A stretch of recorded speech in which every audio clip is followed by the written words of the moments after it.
নুপুরের দাম 1000 টাকা হলেও তার স্থান পায়ে, টিপের দাম 1 টাকা হলেও তার স্থান কপালে। ইতিহাস সাক্ষী আছে, লবণে কখনো পোকা ধরেনি, কিন্তু মিষ্টিতে প্রতিদিনই ধরে, এমনকি পিঁপড়েরাও ছাড়ে না। মোমবাতি জ্বালিয়ে মৃত মানুষকে স্মরণ করা হয়, আর মোমবাতি নিভিয়ে জন্মদিন পালন করা হয়। মানুষ সোজা পথে চলতে চায় না, আর বাঁকা পথে সবার আগ্রহ বেশি।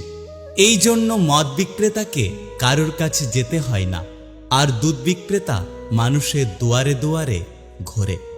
আমরা দুধ বিক্রেতাকে সবসময় বলি দুধে জল মেশাননি তো, অথচ আমরা মদে নিজেরাই জল মিশিয়ে খাই। একটা গাছ থেকে লক্ষাধিক দেশলাই খাঁটি হতে পারে, কিন্তু একটা দেশলাই খাঁটি লক্ষাধিক গাছকে জ্বালিয়ে দিতে পারে।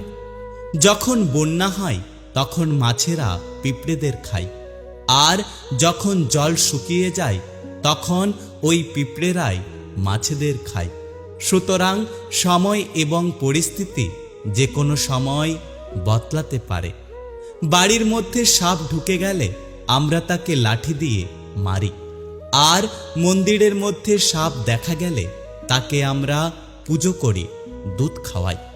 পৃথিবীতে সবথেকে বেশি মিথ্যে কথা বলা হয় আদালতে, ধর্মগ্রন্থ ছুঁয়ে, আর পৃথিবীতে সবথেকে বেশি সত্য বলা হয় মদের দোকানে, মদের গ্লাস হাতে নিয়ে। সময় বড় কঠিন হয়, তাই জন্যই তো ঘড়িতে ফুল নয়, বরং কাঁটা থাকে।